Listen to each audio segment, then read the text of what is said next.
ವಿದ್ಯಾರ್ಥಿ, ನಮ್ಮ ಸುತ್ತಮುತ್ತಲಿನ ದ್ರವ್ಯವು ಶುದ್ಧತೆ. ಈ ದ್ರವ್ಯದ ಭೌತ ಮತ್ತು ರಾಸಾಯನಿಕ ಒಂದು ಗುಣಗಳನ್ನು ನಾವು ಈ ರೇಖಾ ನಕ್ಷೆಯ ಮೂಲಕ ಅವುಗಳನ್ನು ಸುಲಭವಾಗಿ ಅರ್ಥೈಸಿಕೊಳ್ಳಕ್ಕೆ ಸಾಧ್ಯ ಆಗ್ತವೆ. ಹಾಗಾಗಿ ಅವುಗಳನ್ನು ನಮ್ಮ ಸುತ್ತಮುತ್ತಲಿನ ದ್ರವ್ಯವು ಶುದ್ಧತೆ ಇದರಲ್ಲಿನ ಪಾಠದ ಪ್ರಮುಖ ಅಂಶಗಳನ್ನು ನೀವು ತಿಳಿದುಕೊಂಡಿದ್ದೀರಾ. ಈ ಅಂಶಗಳನ್ನು ನಾವು ಇಲ್ಲಿ ರೇಖಾ ನಕ್ಷೆಯೊಂದಿಗೆ ಮತ್ತೊಮ್ಮೆ ಅದನ್ನು ಸಂಕ್ಷಿಪ್ತವಾಗಿ ತಿಳಿಯಲಿಕ್ಕೆ ಇದು ಸಹಾಯ ಆಗ್ತಾ ಹೋಗುತ್ತೆ. ಉದಾಹರಣೆಗೆ ದ್ರವ್ಯ ಅನ್ನುವಂಥದ್ದು ಈ ಪಾಠದಲ್ಲಿನ ಪ್ರಮುಖ ಅಂಶ. ಆ ದ್ರವ್ಯದಲ್ಲಿ ಇರುವಂತಹದ್ದು ಎರಡು ವಸ್ತು ದ್ರವ್ಯದ ಸ್ಥಿತಿಗಳು ಅಂತ ಹೇಳಿ ಕರಿತೀವಿ. ಆ ದ್ರವ್ಯದ ಸ್ಥಿತಿಗಳಲ್ಲಿ ಎರಡು ದ್ರವ್ಯದ ಸ್ಥಿತಿಗಳೇನಿದೆ ಅದು ನಿಮಗೆ ಗೊತ್ತೇ ಇದೆ. ದ್ರವ್ಯದ ಸ್ಥಿತಿಗಳು ಯಾವುದಪ್ಪ ಅಂತ ಹೇಳಿದ್ರೆ ಘನ, ದ್ರವ, ಅನಿಲ. ಈಗ ಆ ದ್ರವ್ಯದ ಸ್ಥಿತಿಗಳು ಘನ, ದ್ರವ, ಅನಿಲ ಅನ್ನುವಂಥದ್ದು ನಾವು ದ್ರವ್ಯದಲ್ಲಿರುವಂತಹ ಭೌತ ಮತ್ತು ರಾಸಾಯನಿಕ ಪರಿಮಾಣಗಳ ಗುಣಗಳ ಬಗ್ಗೆ ಈಗ ನಾವು ಈ ರೇಖಾನಕ್ಷೆಯಲ್ಲಿ ತಿಳಿಯುವುದು. ದ್ರವ್ಯವನ್ನು ಮತ್ತೆ ಎರಡು ವರ್ಗಗಳಾಗಿ ವಿಂಗಡಿಸ್ತಾ ಹೋದ್ರೆ ಅದರಲ್ಲಿ ಒಂದು ಶುದ್ಧ ವಸ್ತು, ಮತ್ತೊಂದು ಮಿಶ್ರಣ. ಶುದ್ಧ ವಸ್ತುವನ್ನು ತೆಗೆದುಕೊಂಡು ಶುದ್ಧ ವಸ್ತು ಅನ್ನುವಂಥದ್ದು, ಶುದ್ಧ ವಸ್ತುವಿನಲ್ಲಿ ಮತ್ತೆ ಎರಡು ವಿಧಗಳು ಕಂಡುಬರ್ತಾ ಹೋಗುತ್ತೆ, ಧಾತುಗಳು ಮತ್ತು ಸಂಯುಕ್ತಗಳು. ಹಾಗಾದ್ರೆ ಧಾತುಗಳು ಅಂತ ಹೇಳಿದ್ರೆ ಏನು? ಸರಳ ವಸ್ತುಗಳಾಗಿ ಇನ್ನೂ ಸಹ ಇನ್ನೂ ಬಹಳಷ್ಟು ಸರಳ ವಸ್ತುಗಳು ಇರುವಂತಹ ಕಣಗಳಿದೆ, ಅದನ್ನ ಇನ್ನೂ ಸರಳ ವಸ್ತುಗಳಾಗಿ ವಿಭಜಿಸಲು ಸಾಧ್ಯವಾಗದೇ ಇದೆ ಅಥವಾ ಸಾಧ್ಯವಿಲ್ಲ. ಸರಳ ವಸ್ತುಗಳಾಗಿ ವಿಭಜಿಸಲು ಸಾಧ್ಯವಿಲ್ಲ. ಅಂತಹ ವಸ್ತುಗಳನ್ನು ನಾವು ಏನಂತ ಹೇಳಿ ಕರಿತೀವಿ? ಧಾತುಗಳು ಅಂತ ಹೇಳಿ ಕರಿತೀವಿ. ಇದಕ್ಕೆ ಉದಾಹರಣೆ ಪಿರಿಯಾಡಿಕ್ ಟೇಬಲ್ ನಲ್ಲಿ ಕಂಡುಬರುವಂತಹ ಎಲ್ಲ ಧಾತುಗಳನ್ನು ಸಹ ನಾವು ಉದಾಹರಣೆಯಾಗಿ ಹೇಳ್ಬೋದು. ಹಾಗಾಗಿ ಇಲ್ಲಿ ಕೆಲವೇ ಉದಾಹರಣೆಯನ್ನು ತೆಗೆದುಕೊಂಡಿದ್ದೀವಿ. ತಾಮ್ರ, ಆಕ್ಸಿಜನ್, ಕಬ್ಬಿಣ, ಹೈಡ್ರೋಜನ್, ಪಾದರಸ ಮತ್ತು ಚಿನ್ನ.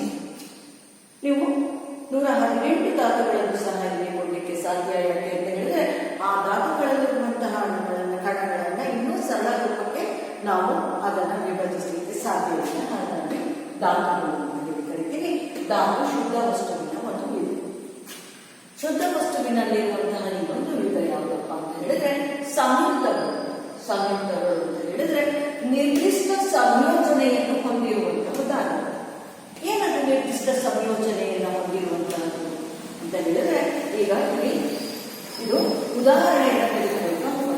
ಉದಾಹರಣೆಗೆ ನೀರು ಅನ್ನುವಂತಹ ಒಂದು ಸಂಯುಕ್ತ ಆಗಬೇಕು ಅಂತ ಹೇಳಿದ್ರೆ ಆ ನೀರಿನಲ್ಲಿ ಹೈಡ್ರೋಜನ್ ಪರಮಾಣು 2 ಇರಬೇಕು, ಹಾಗೆ ಆಕ್ಸಿಜನ್ ಪರಮಾಣು 1 ಇರಬೇಕು. ಆಗ ಮಾತ್ರ ಏನಾಗುತ್ತೆ, ನೀರು ಅನ್ನುವಂತಹ ಒಂದು ಸಂಯುಕ್ತ ಉಂಟಾಗಲಿಕ್ಕೆ ಸಾಧ್ಯ ಆಗ್ತಾ ಹೋಗುತ್ತೆ. ಹಾಗಾಗಿ ಇದು ನೀರು ಅನ್ನುವಂಥದ್ದು 2 ಹೈಡ್ರೋಜನ್ ಪರಮಾಣು, 1 ಆಕ್ಸಿಜನ್ ಪರಮಾಣು. ಈ ರೀತಿಯ ನಿರ್ದಿಷ್ಟ ಸಂಯೋಜನೆ ಏನಿದೆ ಆ ನಿರ್ದಿಷ್ಟ ಸಂಯೋಜನೆಯಿಂದ ಆದರೆ ಅದನ್ನು ನಾವು ಸಂಯುಕ್ತಗಳು ಅಂತ ಹೇಳಿ ಕರಿತೀವಿ. ಅವುಗಳು ರೂಪುಗೊಳ್ಳುವಾಗ ಅವುಗಳಲ್ಲಿರುವಂತಹ ಪರಮಾಣುಗಳು ಒಂದು ನಿರ್ದಿಷ್ಟ ಸಂಖ್ಯೆಯಲ್ಲಿ ಇರಬೇಕು. ಆಗ ಅದು ಒಂದು ಸಂಯುಕ್ತ ವಸ್ತುವಾಗಿ ರೂಪುಗೊಳ್ಳುತ್ತೆ. ಹಾಗೆ ಈ ಸಂಯೋಜನೆ ಆಗಿರುವಂತಹ ಸಂಯುಕ್ತವನ್ನ ರಾಸಾಯನಿಕವಾಗಿ ಅಥವಾ ವಿದ್ಯುತ್ ರಾಸಾಯನಿಕ ವರ್ತನೆಗಳಿಂದ ಮಾತ್ರ ಅವುಗಳಲ್ಲಿರುವಂತಹ ಧಾತುಗಳನ್ನು ವರ್ಗೀಕರಿಸಲಿಕ್ಕೆ ಸಾಧ್ಯ ಆಗ್ತಾ ಹೋಗುತ್ತೆ. ಹಾಗಾಗಿ ಈಗ ನೋಡಿ ಇಲ್ಲಿ ಬಂದಿರುವಂತಹ ಉದಾಹರಣೆಗಳನ್ನ ಈಗ ನಾವು ಗಮನಿಸ್ತಾ ಹೋಗೋಣ. ನೀರು, CH4 methane, NaCl sodium chloride, C6H12O6 glucose ಇವೆಲ್ಲವೂ ಸಹ ಸಂಯುಕ್ತಕ್ಕೆ ಉದಾಹರಣೆಯಾಗಿರುವಂತದ್ದಾಗಿದೆ. ಈ ಸಂಯುಕ್ತಕ್ಕೆ ಉದಾಹರಣೆಯಾದಂತಹ ಈ ವಸ್ತುಗಳನ್ನು ತೆಗೆದುಕೊಂಡ್ರೆ ಇಲ್ಲಿ CH4 ಕಾರ್ಬನಿನ 1 ಅಣು, ಹೈಡ್ರೋಜನಿನ 4 ಅಣು ಈ ರೀತಿ ನಿರ್ದಿಷ್ಟ ಪ್ರಮಾಣದಲ್ಲಿ ಸೇರಿದಾಗ, ನಿರ್ದಿಷ್ಟ ಸಂಯೋಜನೆಯಲ್ಲಿ ಸೇರಿದಾಗ ಮಾತ್ರ ಅದು ಸಂಯುಕ್ತ ವಸ್ತು ಆಗುತ್ತೆ. ಈ ರೀತಿ ಸಂಯುಕ್ತ ವಸ್ತುವಾದಂತಹ ಈ ವಸ್ತುಗಳಲ್ಲಿ ಏನಿದೆ ಅದನ್ನು ನಾವು ಬೆರೆಸೋಸುವಿಕೆಯಿಂದಾಗಲಿ ಅಥವಾ ಬಟ್ಟೆ ಇಳಿಸುವಿಕೆಯಿಂದಾಗಲಿ ಆಸವನ ವಿಧಾನದಿಂದಾಗಲಿ ಇವುಗಳನ್ನು ಪ್ರತ್ಯೇಕ ಮಾಡಲಿಕ್ಕೆ ಆಗೋದಿಲ್ಲ. ಇವುಗಳನ್ನು ನಾವು ಇವುಗಳಲ್ಲಿರುವಂತಹ ಘಟಕಗಳನ್ನ ಅಂದ್ರೆ ಹೈಡ್ರೋಜನ್ ಮತ್ತು ಆಕ್ಸಿಜನ್, ನೀರಿನಲ್ಲಿರುವ ಹೈಡ್ರೋಜನ್ ಮತ್ತು ಆಕ್ಸಿಜನ್ ಅನ್ನ ನಾವು ಪ್ರತ್ಯೇಕ ಮಾಡಬೇಕು ಅಂತ ಹೇಳಿದ್ರೆ ಆಗ ನಾವು ವಿದ್ಯುತ್ ಅಥವಾ ರಾಸಾಯನಿಕ ವಿಧಾನಗಳಿಂದ ಅವುಗಳಲ್ಲಿರುವ ಧಾತುಗಳನ್ನ ಪ್ರತ್ಯೇಕ ಮಾಡಬೇಕು. ಹಾಗಾಗಿ ದ್ರವ್ಯ ಅನ್ನುವಂತಹದ್ದು ಇದೆ ಎರಡು ಭಾಗಗಳನ್ನು, ಎರಡು ಘಟಕಗಳನ್ನು, ಎರಡು ವರ್ಗಗಳನ್ನು ಕಾಣ್ತಾ ಹೋಗ್ಬೋದು. ಅದು ಒಂದು ಧಾತುಗಳು, ಮತ್ತೊಂದು ಸಂಯುಕ್ತಗಳು. ಈಗ ಶುದ್ಧ ವಸ್ತುವಿನ ಬಗ್ಗೆ ತಿಳಿದುಕೊಂಡ ನಂತರ ನಾವು ಈಗ ಮಿಶ್ರಣಗಳ ಬಗ್ಗೆ ತಿಳಿದುಕೊಳ್ಳೋಣ. ಮಿಶ್ರಣ ಅಂತ ಹೇಳ್ತೀವಿ ಅನ್ನುವಂಥದ್ದನ್ನು ತಿಳಿದುಕೊಂಡಿದ್ದೀರಾ. ಹಾಗಾಗಿ ಈಗ ಸಮರೂಪ, ಅದರಲ್ಲಿರುವಂತಹ ಎರಡು ವಿಧಗಳು, ಸಮರೂಪ ಮಿಶ್ರಣ ಮತ್ತು ಸಮರೂಪವಲ್ಲದ ಮಿಶ್ರಣ. ಸಮರೂಪ ಮಿಶ್ರಣ ಅಂತ ಹೇಳಿದ್ರೆ ಉದಾಹರಣೆ ಸಹಿತ ನೀವು ಚಟುವಟಿಕೆಯ ಮೂಲಕ ವೀಕ್ಷಣೆ ಮಾಡಿದ್ದೀರಾ. ಹಾಗಾಗಿ ನಿಮಗೂ ಸಹ ಗೊತ್ತಿದೆ ಸಮರೂಪ ಮಿಶ್ರಣ ಅಂದ್ರೆ ಅವೆಲ್ಲವೂ ಸಹ ಏಕರೂಪದಲ್ಲಿ ಸಂಯೋಜನೆಯಾಗಿರುತ್ತೆ. ಏಕರೂಪದಲ್ಲಿ ಸಂಯೋಜನೆಯಾಗಿರುವಂತಹ ಮಿಶ್ರಣಕ್ಕೆ ಉದಾಹರಣೆ ಏನಿದೆ ಅಂತ ಹೇಳಿದ್ರೆ, ನೀರಿನಲ್ಲಿ ಸಕ್ಕರೆ ವಿಲೀನ ಆಗಿರುವುದು, ನೀರಿನಲ್ಲಿ ಉಪ್ಪು ಕರಗಿರುವಂಥದ್ದು, ಕಾರ್ಬನ್ ಡೈಸಲ್ಫೈಡ್ ನಲ್ಲಿ ಸಲ್ಫರ್ ಇರುವಂಥದ್ದು, ಆಲ್ಕೋಹಾಲ್ ನಲ್ಲಿ ನೀರಿರುವಂಥದ್ದು, ಇದೆಲ್ಲವೂ ಸಹ ಏಕರೂಪ ಮಿಶ್ರಣವಾಗಿರುತ್ತೆ. ಇದರಲ್ಲಿ ನಾವು ಘಟಕಗಳನ್ನ ಪ್ರತ್ಯೇಕವಾಗಿ ಕಣಗಳನ್ನು ಗುರುತಿಸಲಿಕ್ಕೆ ಸಾಧ್ಯ ಆಗೋದಿಲ್ಲ. ಹಾಗಾಗಿ ಇವುಗಳನ್ನು ನಾವು ಸಮರೂಪ ಮಿಶ್ರಣ ಅಂತ ಹೇಳಿ ಕರಿತೀವಿ. ಹಾಗೆ ಮಿಶ್ರಣದಲ್ಲಿ ಇರುವಂತಹ ಎರಡು ವಿಧಗಳಲ್ಲಿ ಒಂದು ಸಮರೂಪ ಮಿಶ್ರಣ, ಇನ್ನೊಂದು ಯಾವುದಪ್ಪ ಅಂದ್ರೆ ಸಮರೂಪವಲ್ಲದ ಮಿಶ್ರಣ. ಅಂದ್ರೆ ಅವುಗಳೇನಾಗಿರುತ್ತೆ, ಅವುಗಳಿಗೆ ಅಸಮರೂಪವಾಗಿ ಅವು ಸಂಯೋಜನೆ ಆಗಿರುವಂತಹದ್ದು. ಇಲ್ಲಿ ಏಕರೂಪದಲ್ಲಿ ಸಂಯೋಜನೆ ಆಗಿದ್ರೆ ಇಲ್ಲಿ ಅಸಮರೂಪದಲ್ಲಿ ಸಂಯೋಜನೆ ಆಗಿರುತ್ತೆ. ಹಾಗಾಗಿ ಇದಕ್ಕೆ ಉದಾಹರಣೆ ಮಣ್ಣು ಮತ್ತು ಉಪ್ಪು, ಸಕ್ಕರೆ ಮತ್ತು ಉಪ್ಪು. ಇಲ್ಲಿ ನೋಡಿ ಏಕರೂಪ ಸಂಯೋಜನೆಯಲ್ಲಿ ನೀರು ಮತ್ತು ಸಕ್ಕರೆ, ನೀರಿನಲ್ಲಿ ಸಕ್ಕರೆ ಕರಗಿರುತ್ತೆ. ಇಲ್ಲಿ ಏನಾಗಿರುತ್ತೆ, ಮಣ್ಣು ಮತ್ತು ಉಪ್ಪನ್ನು ಬೆರೆಸಿರುವುದು, ಮಣ್ಣು ಅಥವಾ ಕಬ್ಬಿಣದ ಚೂರುಗಳನ್ನು ಬೆರೆಸಿರುವಂತದ್ದು, ಮಣ್ಣು ಅಥವಾ ಇತರ ಯಾವುದೇ ಒಂದು ಕಡ್ಡಿಗಳನ್ನ ಬೆರೆಸಿರುವುದು, ಯಾವುದೇ ವಸ್ತುವನ್ನು ಗರ ವಸ್ತುಗಳನ್ನ ಅದರಲ್ಲಿ ಬೆರೆಸಿದ್ರೆ ಅದನ್ನು ಪ್ರತ್ಯೇಕವಾಗಿ ನಾವು ಬೇರ್ಪಡಿಸಲಿಕ್ಕೆ ಸಾಧ್ಯ ಆಗ್ತಾ ಹೋಗುತ್ತೆ ಭೌತಿಕವಾಗಿ. ಆ ಥರದ್ದು ಏನಿದೆ ಅವೆಲ್ಲವೂ ಮಣ್ಣು ಮತ್ತು ಉಪ್ಪು. ಸಕ್ಕರೆ ಮತ್ತು ಉಪ್ಪು, ಎಣ್ಣೆಯಲ್ಲಿ ನೀರು, ಎಣ್ಣೆಯಲ್ಲಿರುವಂತಹ ನೀರನ್ನು ಮಿಶ್ರಣ ಮಾಡಿದ್ರೆ ಎಣ್ಣೆ ಮೇಲ್ಭಾಗದಲ್ಲಿ ಇರುತ್ತೆ, ನೀರು ಕೆಳಭಾಗದಲ್ಲಿ ಇರುತ್ತೆ. ಹಾಗೆ ಆ ರೀತಿ ಅಸಮರೂಪವಲ್ಲದಂತಹ ಸಂಯೋಜನೆ ಏನಿದೆ ಅವು ಏನಿದೆ ಸಮರೂಪವಲ್ಲದ ಮಿಶ್ರಣಕ್ಕೆ ಉದಾಹರಣೆ ಆಗಿದೆ. ಈ ರೇಖಾನಕ್ಷೆ ಏನಿದೆ ಮತ್ತೆ ಇದು ನೀವು ಕಲಿತಂತಹ ಈ ಪಾಠದಲ್ಲಿನ ಮುಖ್ಯಾಂಶಗಳನ್ನ ಅಲ್ಲಿ ಗಮನಿಸಲಿಕ್ಕೆ ಸಾಧ್ಯ ಆಗ್ತದೆ.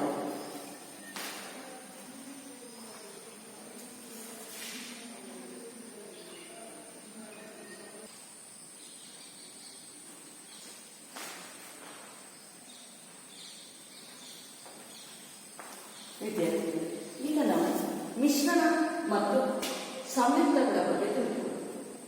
ಹಿಂದೆ ಉದಾಹರಣೆ ಸಹಿತ ಚಟುವಟಿಕೆಯ ಮೂಲಕ ಅವುಗಳನ್ನು ನೀವು ಗಮನಿಸಿದ್ದೀರಾ. ಈಗ ನಾವು ಅವುಗಳನ್ನ ಮತ್ತೊಮ್ಮೆ ಈ ವ್ಯತ್ಯಾಸವನ್ನ ಈ ರೀತಿಯಲ್ಲಿ ಸುಲಭವಾಗಿ ತಿಳಿದುಕೊಳ್ಳುವಂತಹ ಪ್ರಯತ್ನವನ್ನು ಮಾಡೋಣ. ಮೊದಲಿಗೆ ಮಿಶ್ರಣಗಳು ಮತ್ತು ಸಂಯುಕ್ತ. ಮಿಶ್ರಣಗಳು ಅಂತ ಹೇಳಿದ್ರೆ ಬೇರೆ ಬೇರೆ ವಸ್ತುಗಳು ಅಥವಾ ವಿಭಿನ್ನ ಪ್ರಮಾಣದಲ್ಲಿ ಬೆರೆತಿರುವಂತಹ ಒಂದಕ್ಕಿಂತ ಹೆಚ್ಚು ವಸ್ತುಗಳನ್ನು ನಾವೇನಂತ ಹೇಳಿ ಕರಿತೀವಿ, ಮಿಶ್ರಣ ಅಂತ ಹೇಳಿ ಕರಿತೀವಿ. ವಿಭಿನ್ನ ಪ್ರಮಾಣದಲ್ಲಿ ಬೆರಕೆ ಆಗಿರುತ್ತೆ, ಒಂದಕ್ಕಿಂತ ಹೆಚ್ಚು ವಸ್ತುಗಳಿದ್ರೆ ಅದನ್ನು ನಾವು ಮಿಶ್ರಣಗಳು ಅಂತ ಹೇಳಿ ಕರಿತೀವಿ. ಹಾಗಾದ್ರೆ ಧಾತುಗಳನ್ನು ಅಥವಾ ಸಂಯುಕ್ತಗಳನ್ನು ಕೇವಲ ಬೆರೆಸಿದರೆ ಮಿಶ್ರಣ ಉಂಟಾಗುತ್ತೆ. ಕೇವಲ ಧಾತುವನ್ನು ಬೆರೆಸಿದ್ರು ಮಿಶ್ರಣ ಆಗುತ್ತೆ, ಸಂಯುಕ್ತಗಳು ಮತ್ತು ಧಾತುಗಳನ್ನು ಬೆರೆಸಿದ್ರು ಮಿಶ್ರಣ ಆಗುತ್ತೆ, ಎರಡು ಸಂಯುಕ್ತಗಳನ್ನು ಬೆರೆಸಿದ್ರು ಸಹ ಏನಾಗುತ್ತೆ, ಮಿಶ್ರಣ ಆಗುವಂತ. ಆದ್ರೆ ಇಲ್ಲಿ ಯಾವುದೇ ರೀತಿಯಲ್ಲಿ ಹೊಸ ಸಂಯುಕ್ತ ವಸ್ತು ಉಂಟಾಗುವುದಿಲ್ಲ. ಮಿಶ್ರಣವನ್ನ ಮಾಡಿದಾಗ ಇಲ್ಲಿ ಹೊಸ ಸಂಯುಕ್ತ ವಸ್ತು ಉತ್ಪತ್ತಿ ಆಗುವುದಿಲ್ಲ ಅನ್ನುವಂಥದ್ದನ್ನ ನಾವು ಗಮನಿಸಬೇಕು. ಎರಡು ಸಂಯುಕ್ತಗಳನ್ನು ಈಗ ನೋಡಿ, ಉಪ್ಪು ಮತ್ತು ಸಕ್ಕರೆ ಅನ್ನುವಂಥದ್ದು, ಉಪ್ಪು ಸಹ ಅದು ಸಂಯುಕ್ತ ವಸ್ತು, ಸೋಡಿಯಂ ಮತ್ತು ಕ್ಲೋರಿನ್. ಸಕ್ಕರೆಯು ಸಹ ಸಂಯುಕ್ತ ವಸ್ತು, ಕಾರ್ಬನ್, ಹೈಡ್ರೋಜನ್, ಆಕ್ಸಿಜನ್ ಅನ್ನು ಹೊಂದಿರುವಂತಹ ಸಂಯುಕ್ತ ವಸ್ತು. ಇವೆರಡನ್ನು ಕೇವಲ ಬೆರೆಸಿದರೆ, ಉಪ್ಪು ನೀರಿನ ಜೊತೆಗಲ್ಲ, ಕೇವಲ ಉಪ್ಪು ಮತ್ತು ಸಕ್ಕರೆಯನ್ನು ಬೆರೆಸಿದರೆ ಅವೆರಡು ಸೇರಿ ಏನಾಗುತ್ತೆ, ನಿರ್ದಿಷ್ಟ ಪ್ರಮಾಣದಲ್ಲಿ ಸೇರ್ಕೊಂಡಿರಲ್ಲ, ಅವೆರಡು ಒಟ್ಟಿಗೆ ಬೆರೆಸಿ ಸೇರಿದಾಗ ಮಿಶ್ರಣ ಉಂಟಾಗುತ್ತೆ. ಅವೆರಡೂ ಸೇರಿ ಹೊಸದಾದಂತಹ ವಸ್ತು ಉತ್ಪತ್ತಿ ಆಗೋದಿಲ್ಲ ಅಥವಾ ಹೊಸ ರುಚಿಯನ್ನು ಸಹ ಆ ವಸ್ತು ಕೊಡುವುದಿಲ್ಲ. ಹಾಗಾಗಿ ಧಾತು ಅಥವಾ ಸಂಯುಕ್ತಗಳನ್ನು ಕೇವಲ ಬೆರೆಸಿದರೆ ಮಾತ್ರ ಅಲ್ಲಿ ಮಿಶ್ರಣ ಉಂಟಾಗ್ತಾ ಹೋಗುತ್ತೆ. ಇದರಿಂದ ಈ ಪ್ರಕ್ರಿಯೆಯಲ್ಲಿ ಯಾವುದೇ ಹೊಸ ವಸ್ತು ಅನ್ನುವಂತಹದ್ದು, ಹೊಸ ಸಂಯುಕ್ತ ವಸ್ತು ಉಂಟಾಗುವುದಿಲ್ಲ. ಮಿಶ್ರಣಗಳು ವಿವಿಧ ಬಗೆಗಳ ಸಂಯೋಜನೆ ಹೊಂದಿರುತ್ತದೆ. ಮಿಶ್ರಣ ಆಗುವಂಥದ್ದು ವಿವಿಧ ಬಗೆಗಳು, ಬೇರೆ ಬೇರೆ ರೀತಿಯ ವಸ್ತುಗಳು ಸೇರಿ ಅದು ಮಿಶ್ರಣ ಆಗಿರುತ್ತೆ ಅನ್ನುವಂಥದ್ದಾಗಿ. ಮಿಶ್ರಣಗಳು ಅದರಲ್ಲಿರುವ ಘಟಕ ವಸ್ತುಗಳ ಗುಣಗಳನ್ನು ಪ್ರದರ್ಶಿಸುತ್ತೆ. ಪದೇ ಪದೇ ನಿಮಗೆ ನಾನು ಉಪ್ಪು ಮತ್ತು ಸಕ್ಕರೆಯನ್ನು ತೆಗೆದುಕೊಳ್ತಾ ಇದ್ದೀನಿ, ಯಾಕೆ ಅಂತ ಹೇಳಿದ್ರೆ ಸುಲಭವಾಗಿ ಅರ್ಥ ಆಗುತ್ತೆ.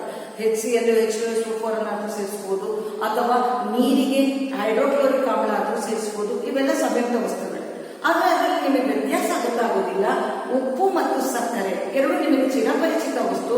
ಇವೆರಡನ್ನ ನಾವು ಯಾವುದೇ ಸಂಯೋಜನೆ ಇದೆ, ಅದು 1 ಚಮಚ 2 ಚಮಚ ಅಂದಾಜ ಎಷ್ಟೇ ಹಾಕಿದ್ರು ಅವೆರಡು ಮಿಶ್ರಣ ಉಂಟಾಗುತ್ತೆ. ಅವೆರಡು ಸೇರಿ ಅಲ್ಲೊಂದು ಹೊಸ ವಸ್ತು ಉಂಟಾಗಿ ಅದರಿಂದ ಹೊಸ ವಸ್ತು ಯಾವುದೇ ರೀತಿಯಲ್ಲಿ ಉಂಟಾಗಿರುವುದಿಲ್ಲ. ಹಾಗೆ ಇವು ವಿವಿಧ ಬಗೆಗಳ ಒಂದು ಸಂಯೋಜನೆ ಆಗಿರುವಂತಹದ್ದಾಗಿದೆ.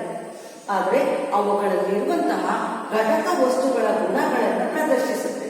ಅಂದ್ರೆ ಉಪ್ಪು ಮತ್ತು ಸಕ್ಕರೆಯನ್ನ ಮಿಶ್ರಣ ಮಾಡಿದಾಗ ಉಪ್ಪಿದ್ರೆ ಉಪ್ಪಿನ ರುಚಿಯನ್ನೇ ಪ್ರದರ್ಶಿಸುತ್ತೆ, ಸಕ್ಕರೆ ಬಿಟ್ಟುಕೊಂಡು ಸಕ್ಕರೆಯ ಗುಣಗಳನ್ನೇ ಪ್ರದರ್ಶಿಸುತ್ತೆ.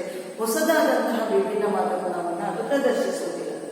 ಭೌತ ವಿಧಾನಗಳಿಂದ ಅವುಗಳಲ್ಲಿರುವ ಘಟಕಾಂಶಗಳನ್ನ ತಕ್ಕ ಮಟ್ಟಿಗೆ ಸುಲಭವಾಗಿ ಬೇರ್ಪಡಿಸುವುದು.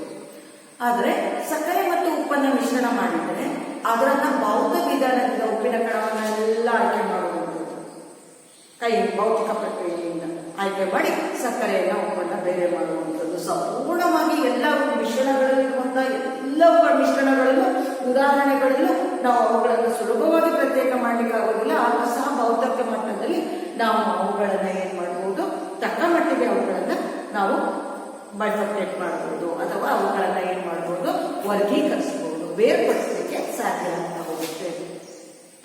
ಮಿಶ್ರಣಗಳು ಅಂತ ಹೇಳಿದ್ರೆ ಅರ್ಥ ಆಗಿದೆ ಮಕ್ಕಳೇ. ಎರಡು ವಿಭಿನ್ನ ಅಂಶಗಳು, ವಿಭಿನ್ನ ವಸ್ತುಗಳು, ವಿಭಿನ್ನ ಘಟಕಾಂಶಗಳು, ವಿವಿಧ ಸಂಯೋಜನೆ ಆಗಿದೆ. ಅವುಗಳಲ್ಲಿ ಒಂದಕ್ಕಿಂತ ಹೆಚ್ಚು ವಸ್ತುಗಳು ಸೇರ್ಕೊಂಡಿದ್ರೆ ಅದನ್ನು ನಾವು ಮಿಶ್ರಣ ಅಂತ ಹೇಳಿ ಕರಿತೀವಿ. ಆ ಮಿಶ್ರಣದಲ್ಲಿ ಧಾತು ಅಥವಾ ಧಾತುಗಳೇ ಸೇರ್ಬೋದು, ಧಾತು ಅಥವಾ ಸಂಯುಕ್ತಗಳೇ ಸೇರ್ಬೋದು. ಅವು ಬೆರೆಸಿದಾಗ ಅದು ಮಿಶ್ರಣ ಉಂಟಾಗ್ತಾ ಹೋಗುತ್ತೆ. ಆ ಮಿಶ್ರಣದಲ್ಲಿ ಯಾವುದೇ ಹೊಸ ವಸ್ತು ಉತ್ಪತ್ತಿ ಆಗುವುದಿಲ್ಲ ಮತ್ತು ವಿವಿಧ ಬಗೆಗಳ ಸಂಯೋಜನೆಯಿಂದ ಮಿಶ್ರಣ ಉಂಟಾಗಿರುತ್ತೆ. ಅದರಲ್ಲಿರುವಂತಹ ಘಟಕ ವಸ್ತುಗಳ ಗುಣ ಏನಾಗ್ತಾ ಇರುತ್ತೆ, ಮಿಶ್ರಣದಲ್ಲಿ ಪ್ರದರ್ಶನ ಆಗ್ತಾ ಇರುತ್ತೆ. ಕೇವಲ ಭೌತ ವಿಧಾನಗಳಿಂದಲೂ ಸಹ ಅವುಗಳನ್ನು ನಾವು ತಕ್ಕ ಮಟ್ಟಿಗೆ ಪ್ರತ್ಯೇಕ ಮಾಡಬಹುದು. ವಿದ್ಯಾರ್ಥಿಗಳಿಗೆ ನಾವು ಸಂಯುಕ್ತ ವಸ್ತುಗಳ ಗುಣವನ್ನು ಸಂಯುಕ್ತ ವಸ್ತುಗಳು ಅನ್ನುವಂಥದ್ದು ಎರಡು ಅಥವಾ ಎರಡಕ್ಕಿಂತ ಹೆಚ್ಚು ಧಾತುಗಳು ರಾಸಾಯನಿಕವಾಗಿ ಒಂದು ನಿರ್ದಿಷ್ಟ ಸಂಯೋಜನೆಯಲ್ಲಿ ಅದು ಸೇರಿದಾಗ ಅದೇನಾಗ್ತಾ ಹೋಗುತ್ತೆ, ಸಂಯುಕ್ತ ವಸ್ತುಗಳು ಉಂಟಾಗ್ತಾ ಹೋಗುತ್ತೆ. ಸಂಯುಕ್ತ ವಸ್ತುಗಳ ಗುಣಲಕ್ಷಣವನ್ನು ನೋಡ್ತಾ ಹೋಗೋಣ. ಮಿಶ್ರಣಕ್ಕೂ ಇದಕ್ಕೂ ವ್ಯತ್ಯಾಸ.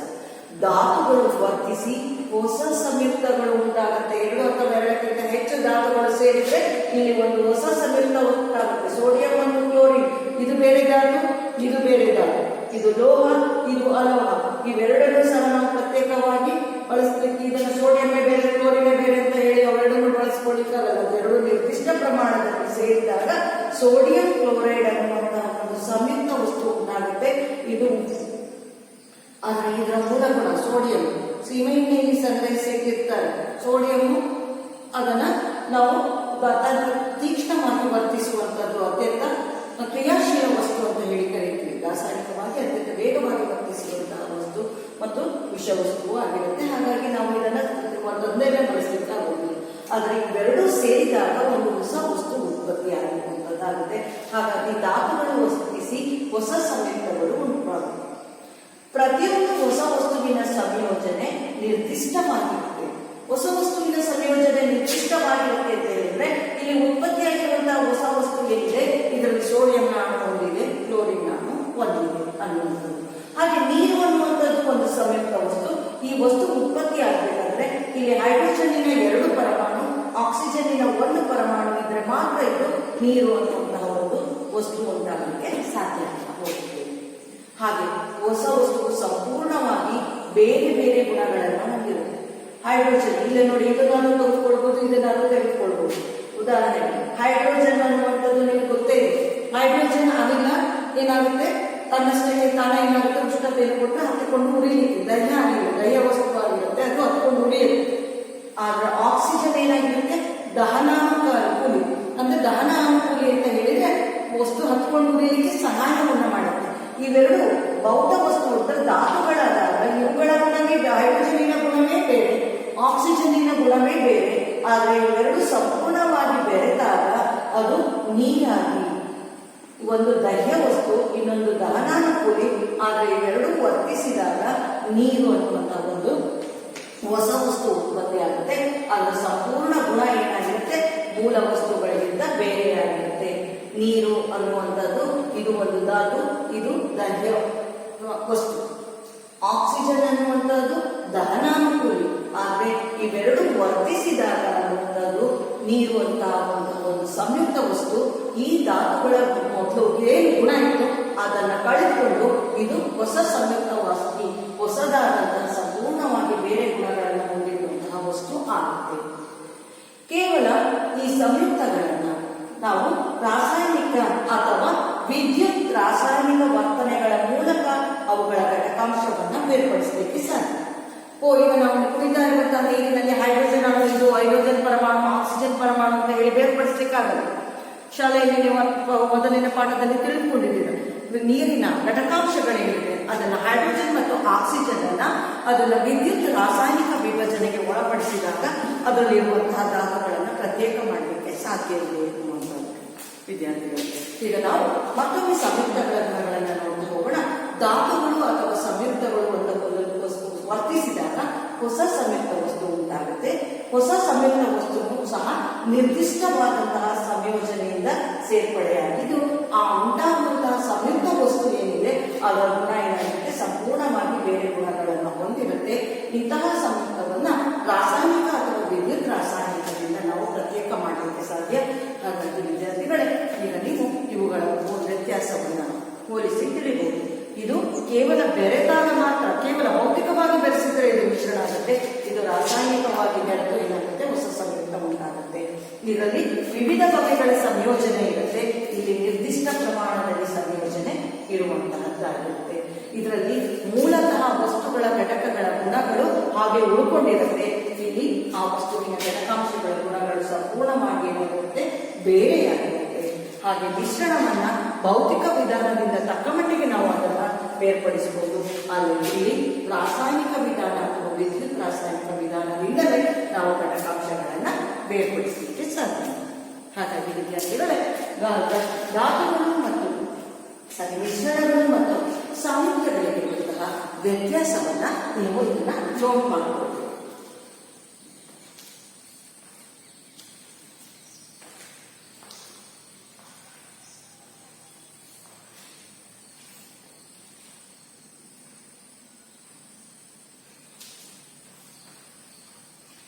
ಬರ್ಕೊಳ್ಳಿ ಇದನ್ನ.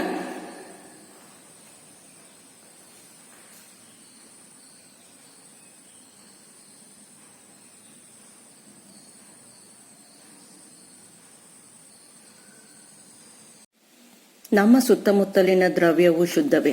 ಈ ಪಾಠವನ್ನು ವೀಕ್ಷಿಸಿದ ನಂತರವೂ ಅಭ್ಯಾಸದ ಪ್ರಶ್ನೆಗಳಲ್ಲಿ ಕೆಲವು ಪ್ರಶ್ನೆಗಳಿಗೆ ಉತ್ತರ ತಿಳಿಯದಿರುವಂತಹದ್ದನ್ನ ಮೇಘನಾ, ತನುಶ್ರೀ, ನಾಗರಾಜ ಇವರು ದೂರವಾಣಿ ಮೂಲಕ ಸಂಪರ್ಕಿಸಿ ಅಭ್ಯಾಸದ ಪ್ರಶ್ನೆಗಳಿಗೆ ಕೆಲವು ಉತ್ತರಗಳನ್ನ ಮತ್ತು ಸ್ಪಷ್ಟತೆಯನ್ನ ಕೇಳಿದ್ರು. ಅದಕ್ಕಾಗಿ ಈ ವಿಡಿಯೋವನ್ನ ಕಳಿಸ್ತಾ ಇದ್ದೀನಿ ಮಕ್ಕಳೇ. ಇದರಲ್ಲಿ ಟೀ ಮಾಡಲು ನೀವು ಅನುಸರಿಸುವಂತಹ ಹಂತಗಳನ್ನು ಬರೆಯಿರಿ. ದ್ರಾವಣ, ದ್ರಾವಕ, ದ್ರಾವ್ಯ, ವಿಲೀನ, ಕರಗುವ, ಕರಗದ, ಶೋಧಿತ ಮತ್ತು ಶೇಷ ಈ ಪದಗಳನ್ನು ಬಳಸಿ ಅಂತ ಹೇಳಿ ಕೇಳಿರುವಂತಹ ಈ ಪ್ರಶ್ನೆಗೆ ಉತ್ತರ ನೀವು ಇಲ್ಲಿ ವೀಕ್ಷಿಸಬಹುದು. ನಾನಿಲ್ಲಿ ಬರೆದಿರುವಂತಹದ್ದನ್ನ ಗಮನಿಸಿ. ಟೀ ಮಾಡಲು ಒಂದು ಪಾತ್ರೆಯಲ್ಲಿ ದ್ರಾವಕವಾಗಿ ನೀರನ್ನು ತೆಗೆದುಕೊಂಡು ಕಾಯಿಸುವುದು. ಹಾಗಾಗಿ ಇಲ್ಲಿ ಬಳಸುವಂತಹದ್ದು ದ್ರಾವಕ, ನೀರು. ಕಾಸುವಾಗ ದ್ರವ್ಯಗಳಾದ ಸಕ್ಕರೆ ಮತ್ತು ಟೀ ಎಲೆಗಳನ್ನು ಸೇರಿಸುವುದು. ದ್ರವ್ಯ ಸಕ್ಕರೆ ಮತ್ತು ಟೀ.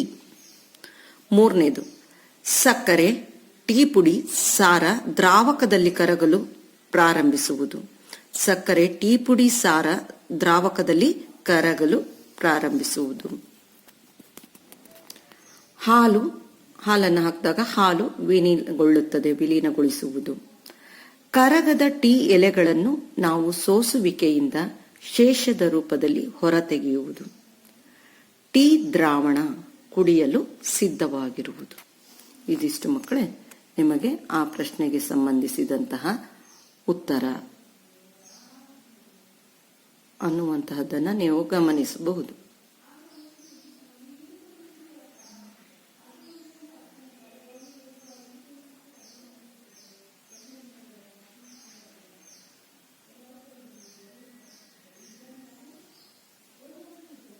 ಬರೆದುಕೊಂಡ್ರ ಮಕ್ಕಳ?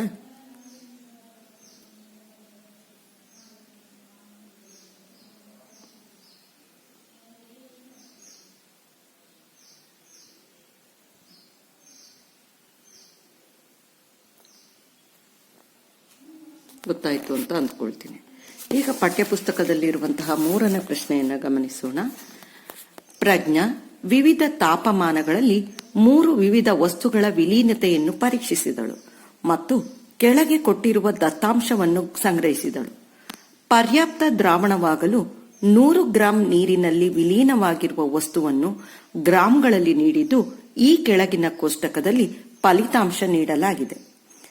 ವಿಲೀನಗೊಳಿಸಿದ ವಸ್ತುಗಳು potassium nitrate, potassium sodium chloride, potassium chloride, ammonium chloride.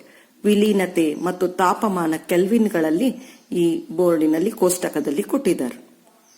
ಅದು ನಿಮಗೆ ಪಠ್ಯಪುಸ್ತಕದಲ್ಲಿ ಸಿಗತ್ತೆ. ಈಗ ನಾವು ಅವರು ನೀಡಿರುವಂತಹ ಪ್ರಶ್ನೆಗಳು ಏನು ಅನ್ನುವಂತಹದನ್ನ ಗಮನಿಸೋಣ.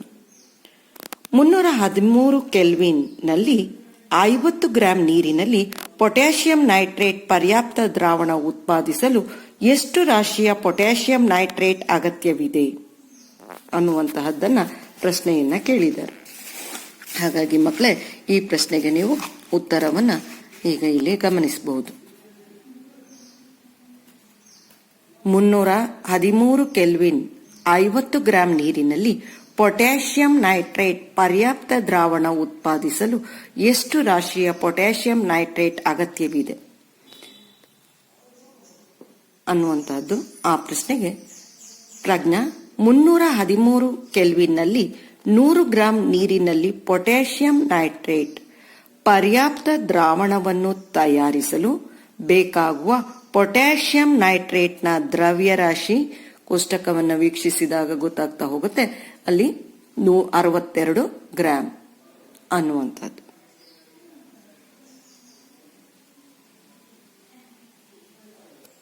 ಎಷ್ಟು? 62 ಗ್ರಾಂ.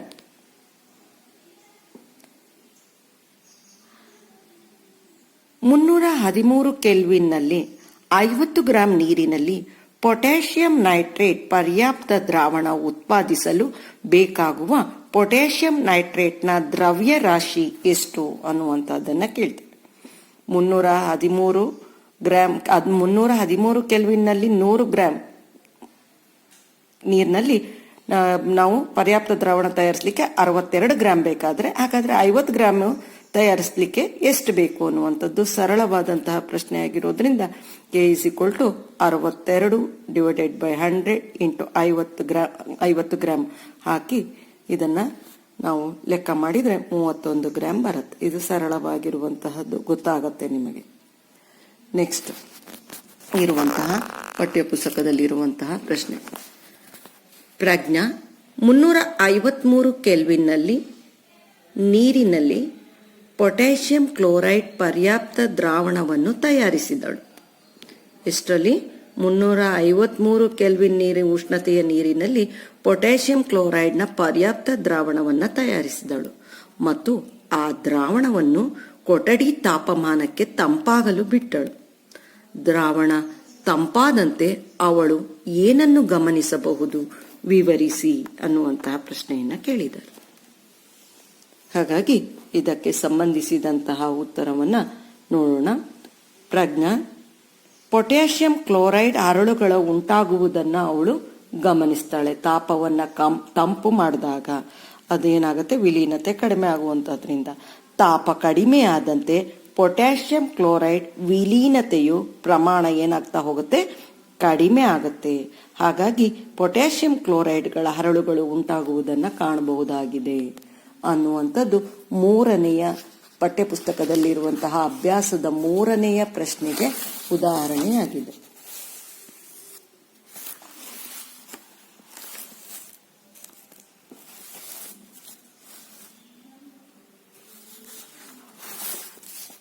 ನೆಕ್ಸ್ಟ್ ಸಿ ಪ್ರಶ್ನೆಯನ್ನು ನೋಡೋಣ.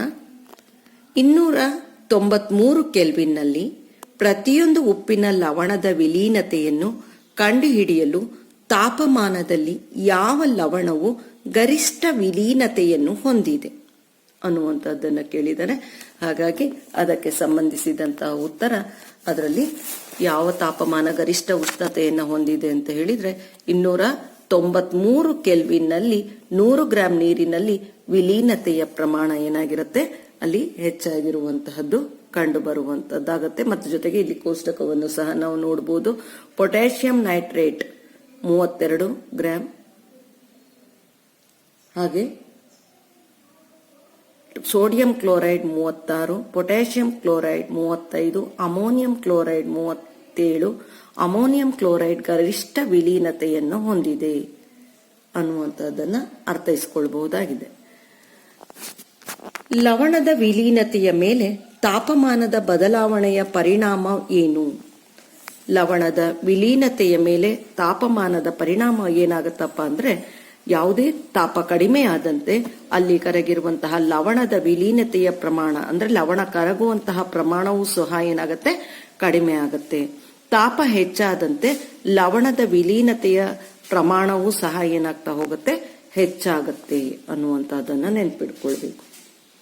ನೆಕ್ಸ್ಟ್ ಪಠ್ಯಪುಸ್ತಕದಲ್ಲಿನ 4ನೆಯ ಪ್ರಶ್ನೆಗೆ ಉತ್ತರ.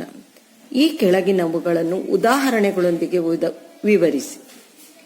ಎ ಪರ್ಯಾಪ್ತ ದ್ರಾವಣ, ಬಿ ಶುದ್ಧ ವಸ್ತು, ಸಿ ಕಲೀಲ, ಡಿ ನಿಲಂಬನ.